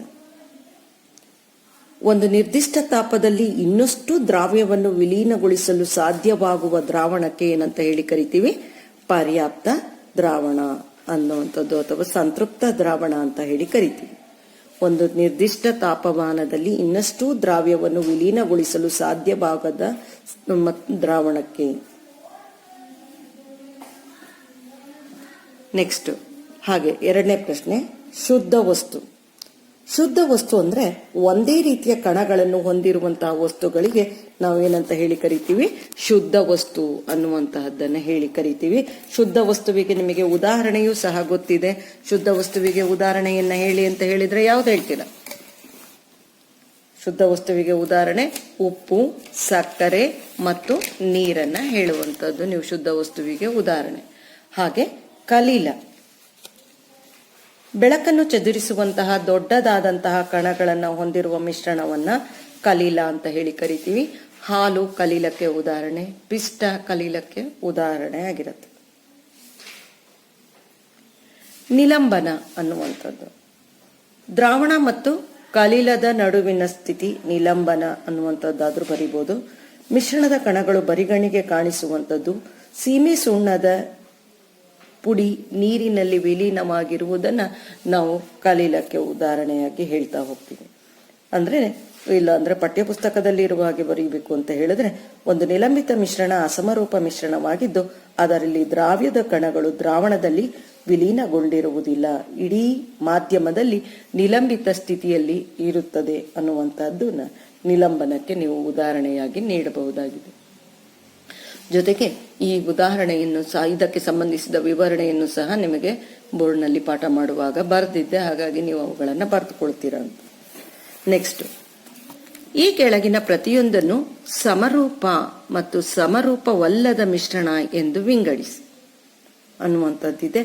ಹಾಗಾಗಿ ಇದಕ್ಕೆ ಸಂಬಂಧಿಸಿದ ಹಾಗೆ ಉದಾಹರಣೆ ಸೋಡಾ ನೀರು, ಅದಕ್ಕೆ ಸಂಬಂಧಿಸಿದ ಹಾಗೆ ಪ್ರಶ್ನೆ ಸೋಡಾ ನೀರು, ಮರ, ಗಾಳಿ, ಮಣ್ಣು, ವಿನಿಗರ್, ಸೋಸಿದ ಟೀ. ಇದರಲ್ಲಿ ಸಮರೂಪ ಮಿಶ್ರಣವನ್ನ ಗುರುತಿಸಿ ಅಂತ ಹೇಳಿದರೆ, ಸಮರೂಪ ಮಿಶ್ರಣ ಸೋಡಾ ನೀರು, ಗಾಳಿ ಮತ್ತು ವಿನಿಗರ್. ಹಾಗಾದ್ರೆ ಇನ್ಯಾವುದು ಉಳಿತು ಸಮರೂಪವಲ್ಲದ ಮಿಶ್ರಣ? ಮರ ಮತ್ತು ಮಿಶ್ರಣ ಮಣ್ಣು, ನಂತರ ಸೋಸಿದ ಟೀ. ಇದಿಷ್ಟು ಸಹ ಸಮರೂಪವಲ್ಲದ ಮಿಶ್ರಣಕ್ಕೆ ಉದಾಹರಣೆ. ನೆಕ್ಸ್ಟ್, ನಿಮಗೆ ನೀಡಿರುವ ಬಣ್ಣ ರಹಿತ ದ್ರವ ಶುದ್ಧ ನೀರು ಎಂದು ನೀವು ಹೇಗೆ ದೃಢಪಡಿಸುವಿರಿ? ನಿಮಗೆ ಒಂದು ಬಾಟಲ್ನಲ್ಲಿ ಅಥವಾ ಒಂದು ಬೀಕರ್ನಲ್ಲಿ ಬಣ್ಣರಹಿತವಾದಂತಹ, ನೋಡ್ಲಿಕ್ಕೆ ಶುದ್ಧ ನೀರು ತರ ಕಾಣಿಸ್ತಿದೆ, ಆದ್ರೆ ನಮಗೆ ಅದರಲ್ಲಿ ಏನಿದೆ ಅಂತ ಗೊತ್ತಾಗೋದಿಲ್ಲ. ಹಾಗಾಗಿ ಆ ಬಣ್ಣರಹಿತ ದ್ರವದಲ್ಲಿ ಯಾವುದೇ ಲವಣಗಳು ಕರಗಿಲ್ಲ, ಇದು ಶುದ್ಧ ನೀರು ಅಂತ ಹೇಳಿ ನೀವು ಹೇಗೆ ದೃಢಪಡಿಸ್ತೀರಾ ಅನ್ನುವಂಥದ್ದನ್ನ ಕೇಳಿ. ಇದಕ್ಕೆ ಸರಳವಾದಂತಹ ಉತ್ತರವನ್ನ ನೀವು ನೆನಪು ಮಾಡಿಕೊಳ್ಳೋದಾದ್ರೆ, ಯಾವುದೇ ಶುದ್ಧ ನೀರಿನ ಕುದಿಯುವ ಬಿಂದು ಎಷ್ಟಿರುತ್ತೆ? 100 ಡಿಗ್ರಿ ಸೆಂಟಿಗ್ರೇಡ್. 100 degree centigrade. ನಮಗೆ ಕೊಟ್ಟಿರುವಂತಹ ದ್ರವ ಬಣ್ಣರಹಿತ ದ್ರವ, ಅದನ್ನ ಸಪೋಸ್ ನಾವು ಕಾಯಿಸಿದ್ರೆ ಅದೇನಾಗುತ್ತೆ, 100 ಡಿಗ್ರಿ ಸೆಂಟಿಗ್ರೇಡ್ ನಲ್ಲಿ ಕುದಿಬೇಕು. ಅದು 100 ಡಿಗ್ರಿ ಸೆಂಟಿಗ್ರೇಡ್ಗಿಂತ ಕಡಿಮೆ ನೀರಿ ಉಷ್ಣತೆಯಲ್ಲಿ ಕುದಿಯಲಿಕ್ಕೆ ಪ್ರಾರಂಭ ಮಾಡಿದ್ರೆ, ಅಥವಾ 100 ಡಿಗ್ರಿ ಸೆಂಟಿಗ್ರೇಡ್ಗಿಂತ ಹೆಚ್ಚಿನ ಉಷ್ಣತೆಯಲ್ಲಿ ಅದು ಕುದಿಯಲು ಪ್ರಾರಂಭ ಮಾಡಿದ್ರೆ ಆ ನೀರು ಶುದ್ಧ ನೀರು ಅಲ್ಲ ಅಂತ ಹೇಳಿ ಅರ್ಥ. ಅದು ನಾವು ಅವರು ಕೊಟ್ಟಂತಹ ದ್ರವ, ನಾವು ಅದನ್ನ ಕಾಯಿಸಿದಾಗ ಅದು ಕುದಿಯಲು ಆರಂಭ ಆಗತ್ತೆ. ಕುದಿಯಲು ಆರಂಭವಾದಾಗ ಅದರ ತಾಪವನ್ನು ನಾವು ಗಮನಿಸಿದ್ರೆ ಆ ನೀರು 100 ಡಿಗ್ರಿ ಸೆಂಟಿಗ್ರೇಡ್ ಉಷ್ಣತೆಯಲ್ಲಿ ಅದು ಕುದಿಯಲು ಪ್ರಾರಂಭ ಮಾಡಿದೆ ಅಂದ್ರೆ, ಹಾಗಾದ್ರೆ ಆ ನೀರು ಶುದ್ಧ ನೀರು ಅನ್ನುವಂತಹದ್ದನ್ನ ನಾವು ದೃಢಪಡಿಸ್ಲಿಕ್ಕೆ ಸಾಧ್ಯ ಆಗ್ತಾ ಹೋಗುತ್ತೆ. ಹಾಗಾಗಿ ಬಣ್ಣರಹಿತ ದ್ರವವನ್ನ ನಾವು ಯಾವ ರೀತಿ ಕಂಡುಹಿಡಿಯೋದು ಶುದ್ಧ ನೀರು ಅಂದ್ರೆ, ಅದನ್ನ ಕುದಿಸಿದಾಗ 100 ಡಿಗ್ರಿಗಿಂತ ಕಡಿಮೆ ಉಷ್ಣತೆಯಲ್ಲೇ ಕುದಿಲಿಕ್ಕೆ ಪ್ರಾರಂಭ ಮಾಡಿದ್ರೆ, ಅಥವಾ 100 ಡಿಗ್ರಿ ಉಷ್ಣತೆಗಿಂತ ಹೆಚ್ಚಿನ ಉಷ್ಣತೆಯಲ್ಲಿ ಗಿಂತಲೂ ಹೆಚ್ಚಿನ ಉಷ್ಣತೆಯಲ್ಲಿ ಕುದಿಲಿಕ್ಕೆ ಪ್ರಾರಂಭ ಮಾಡಿದ್ರೆ ಅದು ಶುದ್ಧ ಅಲ್ಲ ಅನ್ನುವಂತ ತೀರ್ಮಾನಕ್ಕೆ ಬರಬಹುದು. ಆ ದ್ರವವನ್ನ ಕುದಿಸಿದಾಗ 100 ಡಿಗ್ರಿ ಸೆಂಟಿಗ್ರೇಡ್ ಉಷ್ಣತೆಗೆ ಸರಿಯಾಗಿ ಕುದಿಲಿಕ್ಕೆ ಆರಂಭ ಆಯ್ತು ಅಂದ್ರೆ ಆಗ ನಾವು ಅದನ್ನ ಏನಂತ ಹೇಳಿ ಕರಿಬಹುದು? ಶುದ್ಧ ನೀರು ಅಂತ ಹೇಳಿ ತಿಳಿಬಹುದು. ನೆಕ್ಸ್ಟ್, ನಿಮ್ಮ ಪಠ್ಯ ಪುಸ್ತಕದಲ್ಲಿ ನೀಡಿರುವಂತಹ 7ನೆಯ ಪ್ರಶ್ನೆ, ಈ ಕೆಳಗಿನ ಯಾವ ವಸ್ತುಗಳು ಶುದ್ಧ ವಸ್ತು ವರ್ಗಕ್ಕೆ ಸೇರಿದೆ ಅನ್ನುವಂತಹದನ್ನ ನೀವು ಹೇಳಬೇಕು ಅಂತ ಹೇಳಿದ್ದಾರೆ. ಅದರಲ್ಲಿ ಈ ಕೆಳಗಿನ ಯಾವ ವಸ್ತುಗಳು ಶುದ್ಧ ವಸ್ತುವಿನ ವರ್ಗಕ್ಕೆ ಸೇರಿದೆ ಅನ್ನುವಂಥದ್ದಕ್ಕೆ ಇಷ್ಟು ಉದಾಹರಣೆ ಕೊಟ್ಟಿದ್ದಾರೆ. ಮಂಜುಗಡ್ಡೆ, ಹಾಲು, ಕಬ್ಬಿಣ, ಹೈಡ್ರೋಕ್ಲೋರಿಕ್ ಆಮ್ಲ, ಕ್ಯಾಲ್ಸಿಯಂ ಆಕ್ಸೈಡ್, ಪಾದರಸ, ಇಟ್ಟಿಗೆ, ಮರ, ಗಾಳಿ, ಇದಿಷ್ಟನ್ನ ಕೊಟ್ಟಿದ್ದಾರೆ. ಹಾಗಾದ್ರೆ ಇದರಲ್ಲಿ ಯಾವುದು ಶುದ್ಧ ವಸ್ತು ವರ್ಗಕ್ಕೆ ಸೇರಿದೆ ಅನ್ನುವಂತಹದ್ದನ್ನ ನೀವು ಗುರುತಿಸೋದಾದ್ರೆ, ಮಂಜುಗಡ್ಡೆ ಶುದ್ಧ ವಸ್ತು, ಕಬ್ಬಿಣ ಶುದ್ಧ ವಸ್ತು, ಕ್ಯಾಲ್ಸಿಯಂ ಆಕ್ಸೈಡ್ ಶುದ್ಧ ವಸ್ತು, ಹೈಡ್ರೋಕ್ಲೋರಿಕ್ ಆಮ್ಲ ಶುದ್ಧ ವಸ್ತು, ಜೊತೆಗೆ ಪಾದರಸ ಶುದ್ಧ ವಸ್ತು ಆಗಿರುವಂತಹದ್ದಾಗಿದೆ. ಇದಿಷ್ಟನ್ನ ನೀವು ಶುದ್ಧ ವಸ್ತುವಿನ ಗುಂಪಿನಲ್ಲಿ ಇಡಬಹುದು ಅಂತ. ಇಲ್ಲಿ ಯಾವುದಾದರೂ ವಸ್ತುವನ್ನ ಶುದ್ಧ ವಸ್ತು ಅಂತ ಹೇಳಿದ್ರೆ ಆ ವಸ್ತುವಿನಲ್ಲಿರುವ ಘಟಕಾಂಶಗಳು ಒಂದೇ ರೀತಿಯ ರಾಸಾಯನಿಕ ಗುಣವನ್ನ ಹೊಂದಿರಬೇಕು. ಅಂತಹ ವಸ್ತುಗಳನ್ನ ಮಾತ್ರ ನಾವು ಶುದ್ಧ ವಸ್ತು ಅಂತ ಹೇಳ್ತೀವಿ. ಅಥವಾ ಒಂದೇ ರೀತಿಯ ಕಣಗಳನ್ನ ಹೊಂದಿರಬೇಕು, ಅವುಗಳನ್ನ ನಾವು ಶುದ್ಧ ವಸ್ತು ಅಂತ ಹೇಳಿ ಕರಿತೀವಿ. ಹಾಗಾಗಿ ಈ ಶುದ್ಧ ವಸ್ತುವಿಗೆ ಉದಾಹರಣೆ ಮಂಜುಗಡ್ಡೆ, ಕಬ್ಬಿಣ, ಹೈಡ್ರೋಕ್ಲೋರಿಕ್ ಆಮ್ಲ, ಕ್ಯಾಲ್ಸಿಯಂ ಆಕ್ಸೈಡ್, ಪಾದರಸ. ಇನ್ನು ಉಳಿದಂತಹ ವಸ್ತುಗಳು ಶುದ್ಧ ವಸ್ತುಗಳಲ್ಲ ಅನ್ನುವಂತಹ ತೀರ್ಮಾನಕ್ಕೆ ಬರಬಹುದು. ಹಾಗಾದ್ರೆ ಈಗ ಗುರ್ತಾಕೊಳ್ತೀರಲ್ವಾ ಯಾವ್ಯಾವುದು ಶುದ್ಧ ವಸ್ತು ಅಂತ? ಎ ಮಂಜುಗಡ್ಡೆ, ನೆಕ್ಸ್ಟ್ ಸಿ ಕಬ್ಬಿಣ, ಡಿ ಹೈಡ್ರೋಕ್ಲೋರಿಕ್ ಆಮ್ಲ ಮತ್ತು ಇ ಕ್ಯಾಲ್ಸಿಯಂ ಆಕ್ಸೈಡ್, ಎಫ್ ಪಾದರಸ. ಇಷ್ಟು ಸಹ ಶುದ್ಧ ವಸ್ತು. ನೆಕ್ಸ್ಟ್ ಕೊಟ್ಟಿರುವಂತಹದ್ದು ಪ್ರಶ್ನೆ, 8ನೇ ಪ್ರಶ್ನೆ. ಈ ಕೆಳಗಿನ ಮಿಶ್ರಣಗಳ ನಡುವೆ ದ್ರಾವಣಗಳನ್ನು ಗುರುತಿಸಿ ಅನ್ನುವಂತಹ ಪ್ರಶ್ನೆಯನ್ನ ಕೇಳಿದ್ದಾರೆ. ಈ ಕೆಳಗಿನ ಮಿಶ್ರಣಗಳ ನಡುವೆ ದ್ರಾವಣವನ್ನ ಗುರುತಿಸಿ ಅನ್ನುವಂಥದ್ದಕ್ಕೆ ಅವುಗಳಿಗೆ ನಿಮಗಿಲ್ಲಿ ನೀಡಿರುವಂತಹ ಆಪ್ಷನ್ಸ್: ಮಣ್ಣು, ಸಮುದ್ರದ ನೀರು, ಗಾಳಿ, ಕಲ್ಲಿದ್ದಲು, ಸೋಡಾ ನೀರು. ಹಾಗಾದ್ರೆ ಇದರಲ್ಲಿ ಯಾವುದು ದ್ರಾವಣ? ಸಮುದ್ರದ ನೀರು, ಗಾಳಿ ಮತ್ತು ಸೋಡಾ ನೀರು. ಇಲ್ಲಿ ಮಿಶ್ರಣಗಳು ಇದೆ, ದ್ರಾವಣನೂ ಇದೆ. ಈಗ ನೀವು ದ್ರಾವಣವನ್ನ ಮಾತ್ರ ಗುರುತಿಸ್ತಿದ್ದೀರಾ. ಹಾಗಾಗಿ ಇಲ್ಲಿ ದ್ರಾವಣಕ್ಕೆ ಬಿ ಸಮುದ್ರದ ನೀರು, ಹಾಗೆ ಸಿ ಗಾಳಿ, ಸೋಡಾ ನೀರು, ಇ ಇದಿಷ್ಟನ್ನ ನೀವು ಬರಿಬಹುದು. ನೆಕ್ಸ್ಟ್ 9ನೇ ಪ್ರಶ್ನೆ. ಈ ಕೆಳಗಿನ ಯಾವುವು ಟಿಂಡಾಲ್ ಪರಿಣಾಮವನ್ನು ಪ್ರದರ್ಶಿಸುತ್ತವೆ? 4 ಆಪ್ಷನ್ಸ್ ಕೊಟ್ಟಿದೆ, 4 ಕೊಟ್ಟಿದ್ದಾರೆ. ದ್ರಾವಣಗಳು ಯಾವ್ಯಾವುದು ಟಿಂಡಾಲ್ ಪರಿಣಾಮವನ್ನು ಪ್ರದರ್ಶಿಸುತ್ತೆ ಅನ್ನುವಂಥದ್ದು. ಎ ಉಪ್ಪಿನ ದ್ರಾವಣ, ಬಿ ಹಾಲು, ಸಿ ತಾಮ್ರದ ಸಲ್ಫೇಟ್, ಡಿ ಪಿಷ್ಟದ ದ್ರಾವಣ.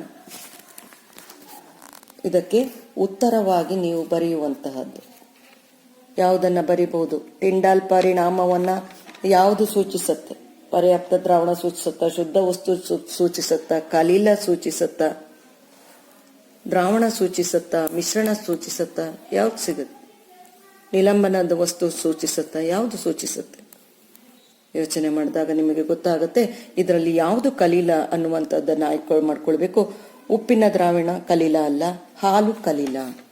ತಾಮ್ರದ ಸಲ್ಫೇಟ್ ದ್ರಾವಣ ಕಲೀಲ ಅಲ್ಲ, ಪಿಷ್ಟದ ದ್ರಾವಣ ಕಲೀಲ. ಹಾಗಾಗಿ ಇಲ್ಲಿ ಬೆಳಕನ್ನು ಚದುರಿಸುವಷ್ಟು ದೊಡ್ಡದಾದಂತಹ ಕಣಗಳನ್ನು ಹೊಂದಿರುವಂತಹ ಮಿಶ್ರಣಗಳು ಯಾವ್ದಾಗಿರತ್ತಪ್ಪ ಅಂದ್ರೆ ಪಿಷ್ಟ ಮತ್ತೆ ಇನ್ನೊಂದು ಯಾವ್ದಾಗಿರುತ್ತೆ? ಹಾಲು.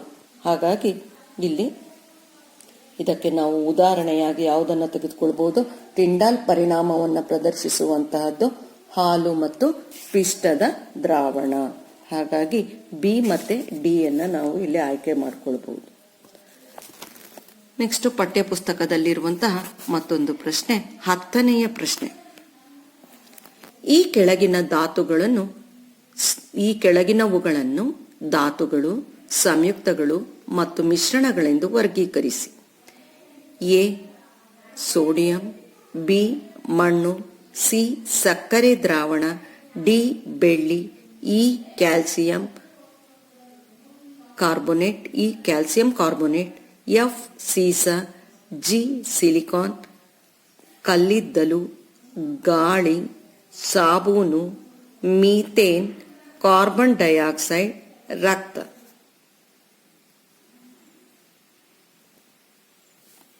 ಇವುಗಳಲ್ಲಿ ಏನು ಗುರುತಿಸಬೇಕು ನೀವು? ಧಾತುಗಳು ಮತ್ತು ಸಂಯುಕ್ತಗಳು ಮತ್ತು ಮಿಶ್ರಣಗಳನ್ನು ಗುರುತಿಸಬೇಕು. ಹಾಗಾಗಿ ನೀವಿಲ್ಲಿ 3 ಟೇಬಲ್ ಅನ್ನ ಹಾಕೊಳ್ಬೇಕು. 3 ಟೇಬಲ್ ಅನ್ನ ಈ ರೀತಿ ಹಾಕೊಂಡು ಇವುಗಳನ್ನ ಈ ರೀತಿಯಲ್ಲಿ ಬರ್ಕೊಂಡ್ರೆ ನಿಮಗೆ ಸುಲಭವಾಗಿ ಗೊತ್ತಾಗ್ತಾ ಹೋಗುತ್ತೆ. ನೋಡಿ, ಇಲ್ಲಿ ನಾನು ಬರ್ದಿದ್ದೀನಿ, ಈ ರೀತಿಯಲ್ಲಿ ನೀವು ಬರಿಬಹುದು ಅಂತ ಅಂದ್ಕೊಂಡಿದ್ದೀನಿ.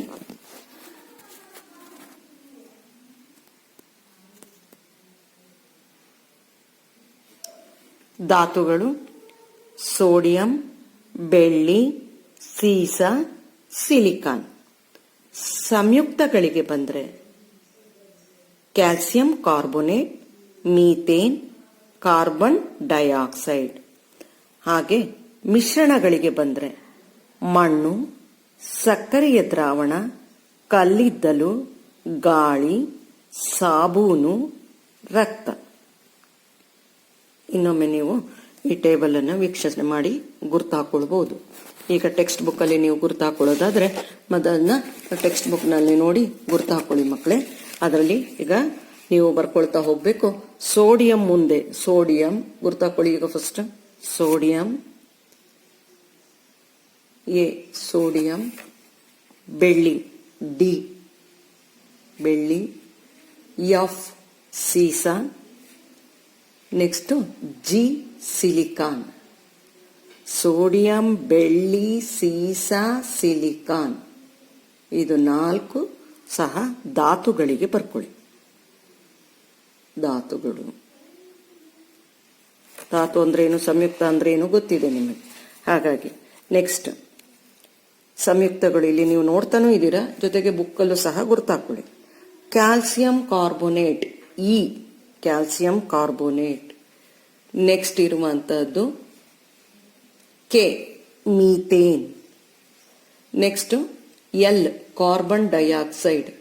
ಇವು ಸಂಯುಕ್ತಗಳು. ಹಾಗೆ ನೆಕ್ಸ್ಟ್ ಕಂಡು ಬರುವಂತಹದ್ರಲ್ಲಿ ಮಿಶ್ರಣಗಳಿಗೆ ಉದಾಹರಣೆಯನ್ನ ನೀವು ಹೇಳೋದಾದ್ರೆ, ಮಿಶ್ರಣಗಳಿಗೆ ಉದಾಹರಣೆ ಇಲ್ಲಿದೆ, ಕಾಣಿಸ್ತಾ ಇದೆ ಅಂತ ಅಂದ್ಕೊಂತೀನಿ. ಈಗ ಅರ್ಜೆಂಟ್ ಆಗಿ ಬರೆದಿರುವಂತದ್ದು ಆದರೂ ಸಹ ಕಾಣಿಸ್ತಿದೆ ಅಂತ ಅನ್ಕೊಂಡು ಈಗ ನಿಮಗೆ ನೀಡಿರುವಂತಹ 10ನೆಯ ಪ್ರಶ್ನೆಗೆ ನೀವು ಧಾತುಗಳು ಮತ್ತು ಇನ್ನ ಯಾವುದು ಸಂಯುಕ್ತಗಳು ಗುರುತಿಸಿದ್ದೀರಾ. ಹಾಗಾದ್ರೆ ಇನ್ಯಾವುದು ಉಳಿತು? ಇನ್ನು ಉಳಿದಂತಹದ್ದೆಲ್ಲವೂ ಸಹ ಮಿಶ್ರಣಗಳು: ಮಣ್ಣು, ಸಕ್ಕರೆಯ ದ್ರಾವಣ, ಕಲ್ಲಿದ್ದಲು, ಗಾಳಿ, ಸಾಬೂನು, ರಕ್ತ. ಇಷ್ಟೇ ತಾನೇ ಉಳಿದಿರೋದು. ಇವಿಷ್ಟು ಸಹ ಯಾವುದಕ್ಕೆ ಉದಾಹರಣೆ? ಮಿಶ್ರಣಗಳಿಗೆ ಉದಾಹರಣೆಯಾಗಿರುತ್ತೆ. ಇನ್ನೊಂದ್ಸಲ ಬೇಕಾದ್ರೆ ಇದನ್ನ ನೋಡಿ. ಅಷ್ಟು ಸ್ಪಷ್ಟವಾಗಿ ಗೋಚರಿಸ್ತಾ ಇಲ್ಲ ಅನ್ಸುತ್ತೆ. ಇನ್ನೊಂದ್ಸಲ ತೋರಿಸ್ತೀನಿ. ಧಾತುಗಳು, ಸಂಯುಕ್ತಗಳು ಮತ್ತು ಮಿಶ್ರಣಗಳು.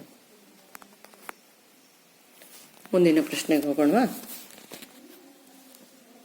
ಮುಂದಿನ ಪ್ರಶ್ನೆ ಮತ್ತು ಕೊನೆಯದಾದ ಪ್ರಶ್ನೆ, ಕ್ವಶನ್ ನಂಬರ್ 11.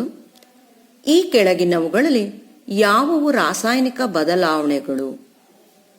ರಾಸಾಯನಿಕ ಬದಲಾವಣೆ ಅಂದ್ರೇನು, ಭೌತ ಬದಲಾವಣೆ ಅಂದ್ರೇನು ಅನ್ನುವಂಥದ್ದು ಗೊತ್ತಿದೆ. ಹಾಗಾಗಿ ಇವುಗಳಲ್ಲಿ ಭೌತ ಬದಲಾವಣೆ ಯಾವುದು, ರಾಸಾಯನಿಕ ಬದಲಾವಣೆ ಯಾವುದು ಅನ್ನುವಂತಹದ್ದನ್ನು ನೀವು ಗುರುತಿಸಬೇಕು. ಸಸ್ಯದ ಬೆಳವಣಿಗೆ, ಕಬ್ಬಿಣ ತುಕ್ಕು ಹಿಡಿಯುವಿಕೆ, ಮಣ್ಣು ಮತ್ತು ಕಬ್ಬಿಣದ ಪುಡಿಯ ಬೆರೆಸುವಿಕೆ, ಆಹಾರವನ್ನು ಬೇಯಿಸುವುದು, ಆಹಾರ ಜೀರ್ಣಿಸುವಿಕೆ, ನೀರಿನ ಘನೀಕರಣ, ಮೇಣದ ದಹನ ಕ್ರಿಯೆ.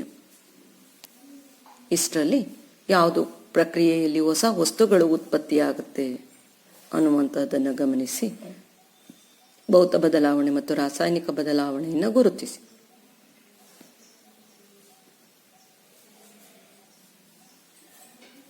ಗುರುತಿಸ್ತಾ ಇದ್ದೀರಾ? ಹಾಗಾಗಿ ರಾಸಾಯನಿಕ ಬದಲಾವಣೆಯನ್ನು ಈಗ ನಾವು ಗುರುತಿಸೋಣ. ಸಸ್ಯದ ಬೆಳವಣಿಗೆ, ಎ. ಬಿ. ಕಬ್ಬಿಣದ ತುಕ್ಕು ಹಿಡಿಯುವಿಕೆ, ಡಿ. ಆಹಾರವನ್ನು ಬೇಯಿಸುವುದು, ಇ. ಆಹಾರ ಜೀರ್ಣಿಸುವಿಕೆ, ಜಿ ಇಲ್ಲ. ಹಾಗಾಗಿ ಇಷ್ಟು. ಮತ್ತು ಮೇಣದ ದಹನ ಕ್ರಿಯೆ. ಕೆಲವೊಮ್ಮೆ ಮೇಣದ ದಹನ ಕ್ರಿಯೆಯನ್ನ ನಾವು ಭೌತ ಬದಲಾವಣೆಗೂ ತೆಗೆದುಕೊಳ್ಬಹುದು, ಆದರೂ ರಾಸಾಯನಿಕ ಬದಲಾವಣೆಗೂ ಸಹ ಇಲ್ಲಿ ಅದನ್ನ ತೆಗೆದುಕೊಳ್ಬಹುದು. ಹಾಗಾಗಿ ಇಲ್ಲಿ ನಾವು ಜಿ, ರಾಸಾಯನಿಕ ಬದಲಾವಣೆಯಾದಂತಹ ಮೇಣದ ದಹನ ಕ್ರಿಯೆಯನ್ನ ರಾಸಾಯನಿಕ ಬದಲಾವಣೆಗೆ ತೆಗೆದುಕೊಳ್ತಾ ಇದ್ದೀವಿ. ಹಾಗಾಗಿ ರಾಸಾಯನಿಕ ಬದಲಾವಣೆ ಸಸ್ಯದ ಬೆಳವಣಿಗೆ, ತುಕ್ಕು ಹಿಡಿಯುವಿಕೆ, ಆಹಾರ ಬೇಯಿಸುವುದು, ಆಹಾರ ಜೀರ್ಣಿಸುವಿಕೆ ಮತ್ತು ಮೇಣದ ದಹನ ಕ್ರಿಯೆ. ಇದಿಷ್ಟು ಸಹ ಅಭ್ಯಾಸದಲ್ಲಿನ ಪ್ರಶ್ನೆಗಳಲ್ಲಿ ಹೀಗೆ ಉತ್ತರವನ್ನ ಈಗ ನೀವು ತಿಳಿದುಕೊಂಡ ಹಾಗೆ ಆಯ್ತು. ಗುಂಪು ಚಟುವಟಿಕೆಯನ್ನು ಕೊಟ್ಟಿದ್ದಾರೆ, ನೋಡೋಣ. ಮಣ್ಣಿನ ಮಡಿಕೆ, ಕೆಲವು ಕಲ್ಲು ಹರಳುಗಳು ಮತ್ತು ಮರಳನ್ನು ತೆಗೆದುಕೊಳ್ಳಿ. ಮಣ್ಣು ನೀರನ್ನು ಶುದ್ಧಗೊಳಿಸಲು ಉಪಯೋಗಿಸುವ ಸಣ್ಣ ಪ್ರಮಾಣದ ಸೋಸು ಘಟಕದ ವಿನ್ಯಾಸವನ್ನು ಬರೆಯಿರಿ ಅನ್ನುವಂತಹ ಈ ಚಟುವಟಿಕೆ ಇದೆ. ಚಟುವಟಿಕೆಯನ್ನು ಮಾಡಲು ಪ್ರಯತ್ನಿಸಿ. ಅದಲ್ಲದೆ ನಾನು ಗುಂಪಿನಲ್ಲಿ ಹಾಕಿರುವಂತಹ ಚಟುವಟಿಕೆಯನ್ನು ನೀವು ಮಾಡಿ ಕಳುಹಿಸಬೇಕು.